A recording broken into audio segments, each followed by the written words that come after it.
ട്രംപിനെ നിങ്ങൾ യൂട്യൂബിലൊക്കെ കാണാം. അദ്ദേഹത്തിന്റെ പ്രസംഗങ്ങൾ, അദ്ദേഹത്തിന്റെ അഭിനയങ്ങൾ, അദ്ദേഹത്തിന്റെ ആൾക്കൂട്ടത്തിന്റെ മുമ്പുള്ള അഭിമുഖീകരണങ്ങളൊക്കെ എടുത്തു നോക്കിയാൽ നമുക്ക് കാണാം ഒന്നാം തരം കോമാളിയാണ്, ശുദ്ധ കോമാളി. എല്ലാവർക്കും അറിയാം കാശാണ് ട്രംപിനെ പ്രസിഡന്റാക്കിയത്. എന്താ കാര്യം? ലോകത്ത് വിവിധ രാഷ്ട്രങ്ങളിലായി പരന്നു നടക്കുന്ന ട്രംപിന്റെ ബിസിനസ് സാമ്രാജ്യം, പണമെല്ലാം നിയന്ത്രിക്കുന്ന ഒരു ലോകത്താണ് നമ്മളിപ്പോൾ ജീവിക്കുന്നത്. പണമുണ്ടോ, കാശുണ്ടോ, കാശുള്ളവൻ എന്തുമാകാം എന്ന നിലയിലേക്ക് വന്നു. കാശുള്ളവൻ അധികാരികൾ കയ്യിലെടുക്കുന്നു. ട്രംപ് 2.5 ലക്ഷം കോടി ഇന്ത്യൻ രൂപ കറൻസി കണക്കാക്കിയാൽ 2.5 ലക്ഷം കോടി രൂപ സ്വന്തമായി ആസ്തിയുള്ള ആളാ. അമേരിക്കയിലെ ഏതാണ്ട് ഏറ്റവും വലിയ പണക്കാരനാണ്. ആര്? ട്രംപ്. ഈ മുതലാളി എങ്ങനെയൊക്കെയോ അമേരിക്കയിലെ അധികാരം പിടിച്ചെടുത്തു. അയാളാണ് എന്നിട്ട് പറഞ്ഞത് ഇസ്രയേലിനെല്ലാ പിന്തുണയും. പാവപ്പെട്ട ഫലസ്തീനികൾക്ക് ഇന്നും ഒരു രാജ്യമില്ല. ആ ജനങ്ങൾക്ക് എന്നാൽ പൗരാവകാശങ്ങൾ കൊടുത്തില്ല. ഇവിടുത്തെ സംഭവങ്ങളിലേക്ക് ഇതിന്റെ സമാനതകളാണ്.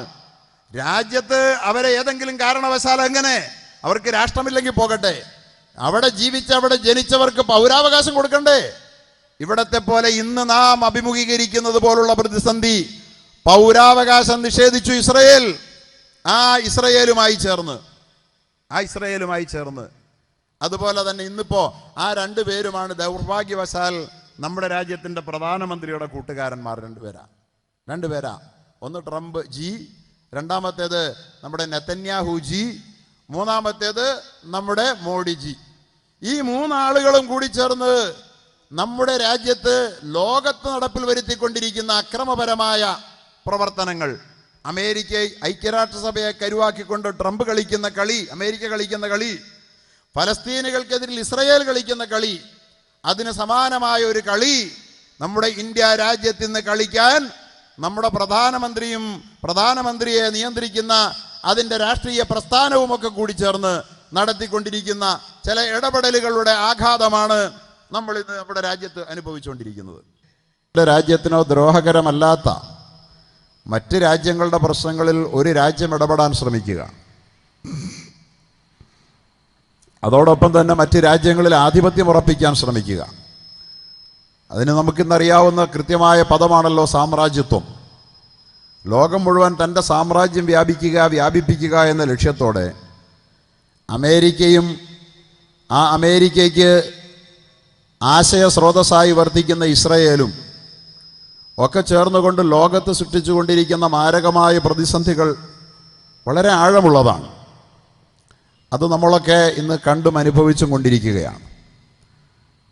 ഇന്ന് നമുക്കറിയാം, ലോകത്ത് നിലനിൽക്കുന്ന രാജ്യങ്ങൾ, ആ ലോകരാജ്യങ്ങളിൽ എവിടെയെങ്കിലും എന്തെങ്കിലും ഒരു പ്രശ്നമുണ്ടെങ്കിൽ അതെവിടെയും ആയിക്കൊള്ളട്ടെ, അത് പശ്ചിമേഷ്യയിൽ അല്ലെങ്കിൽ അഫ്ഗാനിസ്ഥാനിൽ, ഫലസ്തീനിൽ, ഇറാഖിൽ, പശ്ചിമേഷ്യൻ മേഖലകളിൽ, പാകിസ്ഥാനിലൊക്കെ, ലോകത്തിൻ്റെ ഏത് കോണിലെടുത്താലും ഇന്ന് ലോകത്തെ രാജ്യങ്ങളിൽ പ്രശ്നങ്ങളുണ്ടെങ്കിൽ അതിൻ്റെ ഒക്കെ പിന്നിൽ ഒരു കരം സാമ്രാജ്യത്വത്തിൻ്റെതുണ്ടെന്ന് നമുക്ക് കാണാം.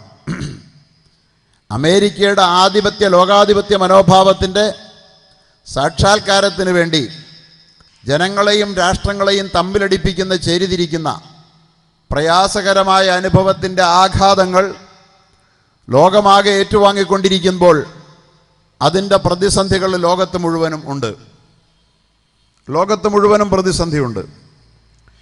പക്ഷേ ലോകത്ത് മുഴുവനുമുള്ള പ്രതിസന്ധിയേക്കാൾ അപ്പുറം മുസ്ലിം ലോകത്തിൻ്റെ പ്രതിസന്ധി ഒന്ന് വേറെ തന്നെയാണ് എന്ന് പറയാൻ ഞാൻ ആഗ്രഹിക്കുകയാണ്. അക്കാര്യം നമുക്കാർക്കും സംശയമില്ലാത്തതുമാണ്. ശത്രുവും മിത്രവും ഒരുപോലെ പറയുന്ന ഒരു കാര്യമുണ്ട്.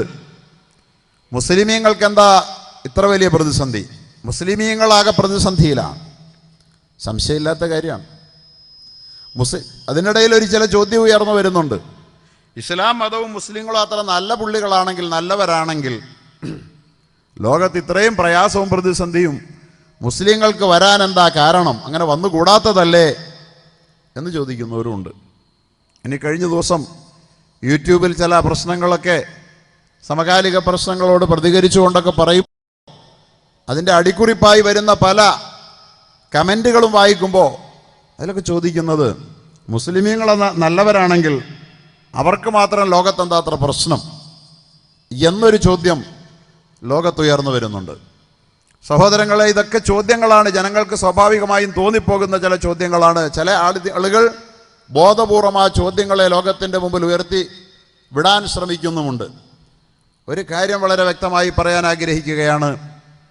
ലോകത്ത് ഇന്ന് ഒരു ഏകധ്രുവ ലോകം കെട്ടിപ്പടുക്കപ്പെട്ടിരിക്കുന്നു. അമേരിക്കൻ സാമ്രാജ്യത്വം അവൻ്റെ ലോകമേധാവിത്വം മറ്റ് രാഷ്ട്രങ്ങളെ കൊണ്ട് ഐക്യരാഷ്ട്രസഭയിലൂടെ അടിച്ചേൽപ്പിച്ചിരിക്കുന്നു.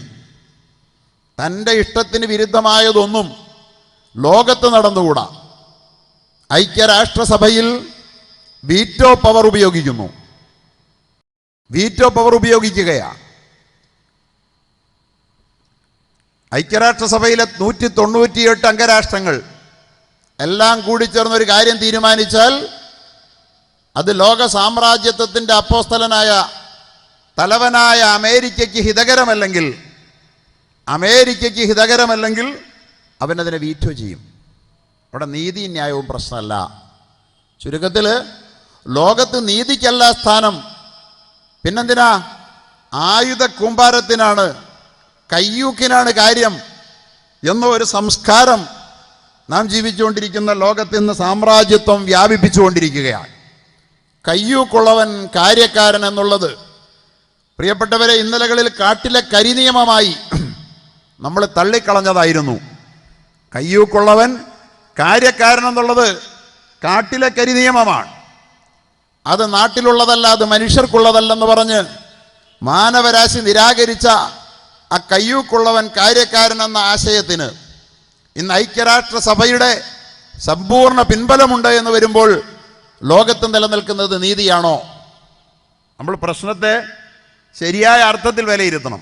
ലോകം മുഴുവൻ നല്ല വഴിയെ പോകുമ്പോൾ കുറേ മുസ്ലിങ്ങൾ മാത്രം വഴിമാറിപ്പോകുന്നു, അതുകൊണ്ട് മുസ്ലിങ്ങൾക്ക് പ്രശ്നമാണ് എന്ന് ചില ആളുകൾ അറിഞ്ഞും ചില ആളുകൾ അറിയാതെയും പ്രചരിപ്പിച്ചുകൊണ്ടിരിക്കുമ്പോൾ നമുക്ക് പറയാനുള്ളത്, ലോകത്ത് മുസ്ലിമീങ്ങൾക്ക് പ്രശ്നം ഇക്കാലത്തുണ്ടായേ പറ്റൂ എന്നാണ്. ബഹുമാന്യനായ ശ്രീ രാമഭദ്രൻ അവർ പറയുകയുണ്ടായി, മുസ്ലിമീങ്ങൾക്ക് അങ്ങനെ അടങ്ങാൻ പറ്റില്ല. ലോകോദ്ധാരണത്തിന് ഏറ്റവും സഹായകമായ ഉജ്ജ്വലമായ ഒരു ഗ്രന്ഥം കയ്യിലുള്ള മുസ്ലിമീങ്ങൾ അനീതി കണ്ടാൽ അനീതിയോട് സന്ധി ചെയ്യാതെ അനീതിയെ അനീതിയാണെന്ന് അക്ഷരാർത്ഥത്തിൽ വിളിച്ചു പറയാൻ ബാധ്യസ്ഥരായ ഒരു ജനത എന്ന നിലയിൽ ലോകം അനീതിക്ക് കീഴ്പ്പെടുമ്പോൾ അതിൻ്റെ പ്രത്യാഘാതം ഏറ്റവും കൂടുതൽ ഏറ്റെടുക്കേണ്ടി വരിക മുസ്ലിങ്ങൾ തന്നെയാണ്. യാതൊരു സംശയമില്ല. ലോകം അനീതിക്ക് കീഴ്പ്പെട്ടിട്ടുണ്ട് എന്ന് ഞാൻ പറയുകയാണ്. ഇല്ലെന്ന് പറയാൻ വല്ലവർക്കും പറ്റുമോ? ലോകത്ത് അമേരിക്കയ്ക്ക് ഇഷ്ടമില്ലാത്ത ഒരു കാര്യം ലോകത്ത് അമേരിക്ക വെച്ച് പൊറുപ്പിക്കുമോ? നോക്കൂ, 7 മുസ്ലിം രാജ്യങ്ങളിൽ നിന്നൊരാളെയും തൻ്റെ രാജ്യത്തേക്ക് പ്രവേശിപ്പിക്കില്ല എന്ന് ലോകത്തിൻ്റെ കൺമുമ്പിൽ, ലോകത്തൊരു പക്ഷേ ഇന്ന് ഏറ്റവും അധികം ജനസംഖ്യയിലേക്ക് നടന്നെടുത്തുകൊണ്ടിരിക്കുന്ന, ഇപ്പോൾ ക്രിസ്ത്യാനിറ്റിയാണെന്നാണ് പറയുക, ആ ക്രിസ്ത്യാനിറ്റിയോടൊപ്പം 2070 ആണ്ടാകുമ്പോൾ ഏറ്റവും വലിയ ജനസംഖ്യ മുസ്ലിമീങ്ങളുടേതാകുമെന്ന് അമേരിക്കയിലെ പ്യൂ റിസർച്ച് സെന്റർ വെളിപ്പെടുത്തിയതായി നമ്മുടെ വാർത്താ മാധ്യമങ്ങളിലൊക്കെ വരികയും നമ്മുടെ കേരളത്തിലെ മന്ത്രി അത് എടുത്തു പറയുകയും ഒരു ടി വിക്ക് മുമ്പിൽ എടുത്തു പറയുകയും ഒക്കെ ചെയ്തത്, അത് മറ്റൊരു ടി വിയുമല്ല, ജനം ടി വി കൂടിയ ഒക്കെ ചെയ്ത ആ വാർത്തകൾ നമ്മൾ കേൾക്കുന്നുണ്ട്. അപ്പോൾ ഇത്രയും വലിയ ഒരു ജനസമുദായത്തിൻ്റെ, ഒരു സമൂഹത്തിൻ്റെ, അവർ ഭൂരിപക്ഷം വരുന്ന സുഡാൻ, ഇറാൻ പോലുള്ള രാജ്യങ്ങളിൽ നിന്നുള്ള ആളുകളെ, സോമാലിയൊക്കെ, അങ്ങനെയുള്ള രാജ്യങ്ങളിൽ നിന്ന് ഒരാൾ പോലും എൻ്റെ രാജ്യത്ത് പ്രവേശനം അനുവദിക്കില്ല എന്ന് പറയുന്ന നിലയിൽ വിസ അനുവദിക്കില്ലെന്ന് പറയും ലോകം നിയന്ത്രിക്കുന്ന ഒരു രാജ്യം പ്രഖ്യാപിക്കുമ്പോൾ എന്ന് പറഞ്ഞാൽ എന്താ? ആ രാജ്യത്തിൻ്റെ മുഴുവൻ പ്രജകളും മോശക്കാരാണെന്നാണ്. അതാണല്ലോ പറയുന്നതിൻ്റെ അർത്ഥം. ഒരു രാജ്യത്ത് ജീവിക്കുന്ന മുഴുവൻ ആളുകളും ആകുമോ? ഇപ്പറയപ്പെട്ട രാജ്യങ്ങളെല്ലാം ലോകത്തിന് എന്തെങ്കിലും ഭീഷണി ഉണ്ടാക്കിയെന്ന് ആരും പറഞ്ഞും കേട്ടിട്ടില്ല. അപ്പോ എന്നിട്ടും ഇത്രയും വളരെ ഏകപക്ഷീയമായി, വിവേചനപരമായി, വർഗീയമായി ലോകത്തെ ഭിന്നിപ്പിക്കുന്ന വിധത്തിൽ അമേരിക്കൻ സാമ്രാജ്യത്വം പ്രവർത്തിക്കുമ്പോൾ അതിനെതിരിൽ ലോകത്ത് പ്രതിഷേധം ഉയർന്നു വരേണ്ടതുണ്ട്. പക്ഷേ പ്രതിഷേധം വരുന്നില്ല. എന്താ കാര്യം? ശക്തിക്ക് മുമ്പിൽ അധികാരത്തിന് മുമ്പിൽ, ഭൂരിപക്ഷത്തിന് മുമ്പിൽ, അതുപോലെ തന്നെ ആയുധ കൂമ്പാരങ്ങൾക്ക് മുമ്പിൽ വാ തുറന്ന് മിണ്ടാൻ മാത്രം ഇന്ന് മനുഷ്യ സമൂഹത്തിൽ ആർജവമുള്ള നേതാക്കന്മാരും രാഷ്ട്രങ്ങളുടെയും എണ്ണം കുറയുകയാണ്. അതല്ലേ അതിന് കാരണം? വേറെ വല്ലതും ഉണ്ടോ? അല്ലേ എല്ലാവരും ഭൂരിപക്ഷം, ഐക്യരാഷ്ട്രസഭയിലെ ഭൂരിപക്ഷം ഒരു കാര്യം തീരുമാനിക്കുന്നു, പക്ഷെ അമേരിക്ക വീറ്റോ ചെയ്യും, എനിക്കിഷ്ടമില്ലെങ്കിൽ എന്ന് പറഞ്ഞാൽ ഇതെന്ത് കാടത്തമാണ്, തീവട്ടിക്കൊള്ളയാന്ന് ചോദിക്കാൻ ആരുമില്ല ഇവിടെ. അവൻ ലോകത്ത് ഞാൻ പറഞ്ഞു വരുന്നത് അനീതിയുടെ ഒരു ലോകം ഇവിടെ കെട്ടിപ്പടുക്കപ്പെടുകയാണ്. അത് അവസാന നാളിൽ സംഭവിക്കുമെന്ന് മുഹമ്മദുർ റസൂലുള്ളാഹി പറഞ്ഞിട്ടുണ്ട്. ലോകത്ത് നീതി സമ്മാനിക്കാൻ ഒരു വിമോചകൻ വരും. പിന്നീട് ഇമാം മഹദിയുടെ ആഗമനത്തെക്കുറിച്ച് പരാമർശിച്ചപ്പോൾ പുണ്യ റസൂലുള്ളാഹി പറയുകയുണ്ടായി, തംലഉൽ അർളു യംലഉൽ അർളു ജൗറം വളുൽമ, ലോകം അക്രമവും അനീതിയും കൊണ്ട് നിറയും. ലോകം അക്രമവും അനീതിയും കൊണ്ട് നിറയും. അക്രമമല്ലാതെ അനീതിയല്ലാതെ ലോകത്തില്ലാത്തൊന്ന് വരും. അക്രമത്തിനെതിരിൽ മിണ്ടാൻ ആളില്ലാതെ വരും. മിണ്ടുന്നവന്റെ പ്രതികരണ ശേഷിയെ നിർവീര്യമാക്കും, മിണ്ടുന്നവനെ ഭീകരനാക്കും, മിണ്ടുന്നവനെ തീവ്രവാദിയാക്കും. അങ്ങനെ എല്ലാവരും സ്വയം സുരക്ഷിതത്വത്തിന് വേണ്ടി ഭീരുത്വത്തിന്റെ മാളത്തിൽ ഒളിക്കുന്ന ഒരു കാലം ലോകം വരും. അന്ന് ലോകത്ത് അക്രമവും അനീതിയും തേർവാഴ്ച നടത്തും. ഹദീസ് അങ്ങനെയാണ്, തുംലഉൽ അർളു, ഭൂമി നിറയ്ക്കപ്പെടും, ജൗറം ളുൽമ, അക്രമവും അനീതിയും കൊണ്ട്. ലോകം നിറയ്ക്കപ്പെട്ടില്ലേ അക്രമവും അനീതിയും കൊണ്ട്? ലോകത്തെ എത്ര യുദ്ധങ്ങൾ, ഇറാഖിലടക്കം സദ്ദാം ഹുസൈൻ മാരകായുധം ഉണ്ടാക്കിയെന്ന്. സത്യത്തിൽ സദ്ദാം ഹുസൈൻ മാരകായുധം ഒന്നും ഉണ്ടാക്കിയില്ലെന്ന് പിന്നെ എല്ലാവരും പറഞ്ഞില്ലേ, സമ്മതിച്ചില്ലേ? അത് പറഞ്ഞൊരു രാജ്യത്തെ തകർത്തില്ലേ? ഒരു വലിയ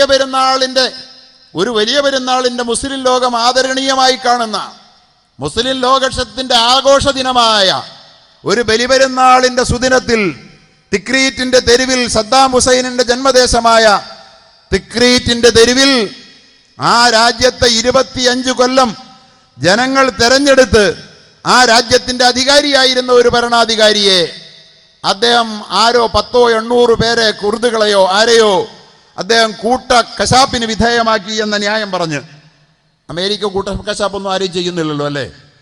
ഇല്ലല്ലോ. എന്ന ന്യായം പറഞ്ഞ്, ഇനി അത് ന്യായമാണ്, അതിൻ്റെ പേരിൽ ശിക്ഷിക്കണമെങ്കിൽ ആരാ ശിക്ഷിക്കണ്ടേ? അമേരിക്ക ശിക്ഷിക്കുന്നു. എങ്കിലും നമ്മൾ അതും അംഗീകരിക്കുന്നു. പക്ഷേ അദ്ദേഹത്തെ തൂക്കുമരത്തിലിടുന്നത് ലോക മുസ്ലിമീങ്ങൾക്കെല്ലാം ബലിപെരുന്നാളായ ആഘോഷത്തിന്റെ ദിവസത്തിന്റെ ആ പെരുന്നാളിന് പള്ളി പോകുന്ന സമയത്ത് തന്നെ ആകണമെന്ന് എന്തായിരുന്നു അമേരിക്ക നിർബന്ധം? അങ്ങനല്ലേ സംഭവിച്ചേ? എന്തിനാണത്? മുസ്ലിം ലോകത്തെ ആവോളം പ്രകോപിപ്പിക്കാനും അവരുടെ വികാരത്തെ വ്രണപ്പെടുത്താനും, ഇവിടെ ചോദിക്കാനും പറയാനും ഒരുത്തനുമില്ല. അങ്ങനെ ഞങ്ങൾ ചെയ്താലും ഒരു രാജ്യത്തിന്റെ 1/4 നൂറ്റാണ്ടിലേറെക്കാലം, അരനൂറ്റാണ്ടോളം പ്രസിഡന്റായിരുന്ന ഒരാളെ, ഒരു അറബി മുസ്ലിം രാജ്യത്തെ അവിടുത്തെ പ്രസിഡന്റിനെ ജയിലിൽ, അദ്ദേഹത്തെ ഒരു വിചാരണ നാടകം നടത്തി. പെരുന്നാളിന്റെ സുദിനത്തിൽ തൂക്കിലിട്ടാലെന്നല്ല, നിങ്ങളുടെയൊക്കെ പെരുന്നാൾ സന്തോഷത്തിന്റെ ദിനത്തിൽ തൂക്കിക്കൊന്നാൽ മിണ്ടാൻ ആരുണ്ടടാ എന്നായിരുന്നു അമേരിക്ക ചോദിച്ചത്. ആരും മിണ്ടിയില്ല. എന്താ അതിന് കാരണം? അക്രമം തേർവാഴ്ച നടത്തുന്ന ലോകമാണ്. അമേരിക്കയ്ക്കെതിരെ മിണ്ടിയാൽ ഒറ്റപ്പെടും. അപ്പൊ ലോകത്തക്രമം, അതിന്റെ കൂട്ടത്തിലാണ് ഐക്യരാഷ്ട്രസഭയിലെ വീറ്റോ പവർ കൂട്ടി വായിക്കേണ്ടത്. നമ്മുടെ രാജ്യത്തിന്റെ ഒക്കെ പ്രതിനിധികൾ ഐക്യരാഷ്ട്രസഭയിൽ പോയിട്ട് അവരെല്ലാം എടുത്ത നിലപാടിനെതിരിൽ അമേരിക്ക UN-ൽ US ഒരു തീരുമാനം എടുക്കുമ്പോൾ ഇതെന്ത് ജനാധിപത്യമാണ്? ഇപ്പൊ എല്ലാവരും ജനാധിപത്യത്തിന് വേണ്ടിയല്ലേ? ജനാധിപത്യത്തിനെതിരിൽ ആരെങ്കിലും മിണ്ടിയാൽ അവൻ തീവ്രവാദിയാണല്ലോ. നമ്മൾ ആരും ജനാധിപത്യത്തിനെതിരെ പറയാറുമില്ല. നമുക്കാർക്കും ജനാധിപത്യത്തോട് സ്നേഹം തന്നെയാണ്. പക്ഷേ ജനാധിപത്യത്തിനുണ്ടൊരു ദോഷം. ജനത്തിന്റെ ആധിപത്യമാണ് ജനാധിപത്യമെങ്കിൽ ജനം നല്ലവരാകുമ്പോഴേ ജനാധിപത്യം നന്നാവുള്ളൂ. നല്ല ജനമുള്ളിടത്തെ ജനാധിപത്യം നന്നാവൂ. ജനം ഭീകരന്മാരായാൽ ജനാധിപത്യം ഭീകരമാകും. ജനം വർഗീയവാദികളായാൽ ജനാധിപത്യം വർഗീയമാകും. ജനം കൊള്ളരുതാത്തവരായാൽ ജനാധിപത്യം മോശമായി മാറും. ദൗർഭാഗ്യവശാൽ ഏതാണ്ട് ആ വഴിയിലൂടെയാണോ നമ്മുടെ രാജ്യം പോലും പൊയ്ക്കൊണ്ടിരിക്കുന്നത് എന്ന് പേടിക്കേണ്ട ഒരു സാഹചര്യമുണ്ട്. അള്ളാഹു കാക്കുമാറാകട്ടെ എന്ന് നമുക്ക് പറയാനുള്ളൂ. ഇപ്പൊ ഞാൻ പറഞ്ഞത് ലോകത്തക്രമം നടക്കുകയാണ്. ഇതിനോട് ആരാ പ്രതികരിക്കുന്നത്? ഇതിനോട് പ്രതികരിക്കുന്നത് ഏതാനും ചില കോണുകളിൽ ചില മുസ്ലിം രാജ്യങ്ങളോ ചില മുസ്ലിം നേതാക്കന്മാരോ ചില മുസ്ലിം സ്ഥാപനങ്ങളോ ഒക്കെ ആകുമ്പോൾ മുസ്ലിമീങ്ങളെ ഭീകരരാക്കി അവതരിപ്പിച്ച് അവരെ തകർക്കാൻ വേണ്ടിയിട്ട് എല്ലാ ശ്രമങ്ങളും അമേരിക്ക നടത്തുന്ന വളരെ ഭീകരമായ ഒരു ലോക സാഹചര്യം. ഇത് പ്രതിസന്ധിയാണ്. ആ പ്രതിസന്ധി ഇറാഖിലേക്ക് വരുമ്പോൾ, അത് ഫലസ്തീനിലേക്ക് നീളുമ്പോൾ, 10-70 കൊല്ലമായി ഫലസ്തീനികൾക്ക് രാജ്യം നഷ്ടപ്പെട്ടിട്ട് അവർക്ക് രാജ്യമില്ല. ഫലസ്തീൻ എന്നൊരു രാഷ്ട്രമില്ല. രാജ്യം പിടിച്ചെടുത്തവന് പതിച്ചു കൊടുത്തു, അല്ലെങ്കിൽ പിടിച്ചെടുത്ത് പതിച്ചു കൊടുത്തു ഇസ്രയേലിന്. അതല്ലേ ഇപ്പോഴും പിടിച്ചെടുത്ത് പതിച്ചു കൊടുക്കലൊക്കെയാണ് നമ്മുടെ രാജ്യത്ത് നടക്കുന്നത്. അതാണ് ഇതൊക്കെ. ഇങ്ങനെ നടക്കുമ്പോൾ രാജ്യം നഷ്ടപ്പെട്ടവർ പ്രതിഷേധിക്കും. അത് പ്രതിസന്ധിയാണ് ഇവിടെ. എന്നിട്ട് പ്രതിസന്ധി സൃഷ്ടിച്ചവൻ തന്നെ ചോദിക്കുക, നിങ്ങൾക്ക് എന്താ പ്രതിസന്ധി എന്ന്. പ്രതിസന്ധി നിങ്ങൾക്കല്ലേ ഉള്ളൂ എന്ന്. അല്ലേ? ഇന്ത്യ രാജ്യത്ത് ബ്രിട്ടീഷുകാരൻ ഭരിച്ചപ്പോൾ ഇന്ത്യ രാജ്യം അതിനെതിരിൽ സ്വാതന്ത്ര്യ സമരം നടത്തിയില്ലേ? ആ സ്വാതന്ത്ര്യ സമരം നടത്തിയപ്പോൾ മഹാനായ നമ്മുടെ ഗാന്ധിജി ഇവിടെ പറഞ്ഞല്ലോ, ജാതി മതഭേദങ്ങൾക്ക് അതീതമായി നമ്മുടെ രാജ്യത്തെ യോജിപ്പിച്ച് നിർത്തിയ ആ മാതൃകാ പുരുഷൻ. അതുപോലെ തന്നെ ജവഹർലാൽ നെഹ്റു. അവരൊക്കെ മതമേതാ? നമുക്കറിയാം, മുസ്ലിം ഒന്നുമല്ല. ഗാന്ധിജി നല്ല ഒന്നാം തരം സനാതന ഹിന്ദുവാണ്. ജവഹർലാൽ നെഹ്റു പണ്ഡിറ്റാണ്, കാശ്മീരി പണ്ഡിറ്റാ. പക്ഷെ ജവഹർലാൽ നെഹ്റുവിൻ്റെ മതം നമുക്ക് പ്രശ്നമല്ല. ജവഹർലാൽ നെഹ്റുവിനെ നമ്മൾ ഇന്നും സ്നേഹിക്കുക. ഒരു മുസ്ലിമിനോട് ചോദിക്കട്ടെ, കോൺഗ്രസ്സുകാരനൊന്നും ആകണമെന്നില്ല, ജവഹർലാൽ നെഹ്റുവിനോട് ഇഷ്ടമാണോ എന്ന് ചോദിച്ചാൽ അവൻ പറയും ജവഹർലാലിനെ നമുക്ക് ഇഷ്ടമാണ്. ഗാന്ധിജി എന്ന രാഷ്ട്രപിതാവിന് ഇഷ്ടമാണോ? ഗാന്ധിജി എന്ന രാഷ്ട്രപിതാവിന് ഇഷ്ടം. ആർക്കാ ഇഷ്ടമല്ലാത്ത? ഇവിടെ നമുക്ക് വർഗീയതയില്ല. പക്ഷേ അങ്ങനെയുള്ള അവരെല്ലാവരും ഒരുമിച്ച് നിന്നുകൊണ്ട് പൊരുതി. അന്ന് നമുക്ക് കുറെ പ്രതിസന്ധി വന്നു. ശത്രുവിനെ പുറത്താക്കാൻ, വിദേശ ആക്രമിയെ പുറത്തേക്ക് അയക്കാൻ നമുക്ക് പ്രതിസന്ധി ഉണ്ടായി. അതുപോലത്തെ പ്രതിസന്ധി ഫലസ്തീനികൾക്കുണ്ട്, അതുപോലത്തെ പ്രതിസന്ധി ഇറാഖികൾക്കുണ്ട്, അതുപോലത്തെ പ്രതിസന്ധി അഫ്ഗാനികൾക്കുണ്ട്. പ്രതിസന്ധികളുടെ പരിഹാരം ചർച്ച ചെയ്യുമ്പോൾ എല്ലാ പ്രതിസന്ധിയും നമ്മൾ ആലോചിക്കണം. മുസ്ലിം ലോകത്തിന് പ്രതിസന്ധി വരുന്നു എന്നും പറഞ്ഞ് അത് മുസ്ലിം ലോകത്തിന്റെ ഇസ്ലാമിന്റെ തകരാറാണെന്ന് വിലയിരുത്താൻ ശ്രമിക്കുന്നവരെ, പ്രതിസന്ധിയാണെന്ന് വരുത്തി തീർക്കാൻ ശ്രമിക്കുന്നത് പ്രതിസന്ധി ഉണ്ടാക്കുന്നവരാണ്. പ്രതിസന്ധി ഇല്ലെന്നല്ല, ഈ പ്രതിസന്ധി ഇസ്ലാമിന് പുത്തരിയുമല്ല, മുസ്ലിമീങ്ങൾക്ക് ഈ പ്രതിസന്ധി പുത്തരിയല്ല എന്നേ ഞാൻ പറയാൻ ആഗ്രഹിക്കുന്നുള്ളൂ. അത് പറയാൻ വേണ്ടിയാ. അഫ്ഗാനിസ്ഥാനിൽ പ്രതിസന്ധിയായി ഇപ്പോഴും അതെ. അഫ്ഗാനിസ്ഥാൻ പ്രതിസന്ധിക്ക് എന്താ കാര്യം? അവിടെ ആദ്യം റഷ്യൻ ചെമ്പട കയറി, അവിടെ എന്നിട്ട് അവിടെ അധികാരം പിടിപ്പിറക്കി. നജീബുള്ള വന്നു. നജീബുള്ള ആ രാജ്യത്തേക്ക് കടന്നു വന്ന് നജീബുള്ളയെ ഉപയോഗിച്ച് സോവിയറ്റ് റഷ്യ ഇടപെട്ടു. സോവിയറ്റ് റഷ്യ ഇടപെട്ടപ്പോൾ അവർക്കെതിരിൽ അമേരിക്ക താലിബാൻ ആയുധം കൊടുത്ത് വളർത്തിയില്ലേ? താലിബാനെ സൃഷ്ടിച്ചു. താലിബാൻ എന്ന് പറഞ്ഞ വിദ്യാർത്ഥികൾ, അവിടുത്തെ സ്റ്റുഡൻസ്, ഇസ്ലാമിക് സ്റ്റുഡൻസ്, മതവിദ്യാർത്ഥികൾക്ക് ആയുധം കൊടുത്ത് താലിബാനെ വളർത്തി. താലിബാന്റെ കയ്യിൽ ആയുധം കിട്ടിയത് അമേരിക്കയുടെ ആയുധ. പക്ഷേ സോവിയറ്റ് യൂണിയനെ ഇറക്കി വിടാൻ ആയുധം കൊടുത്തു.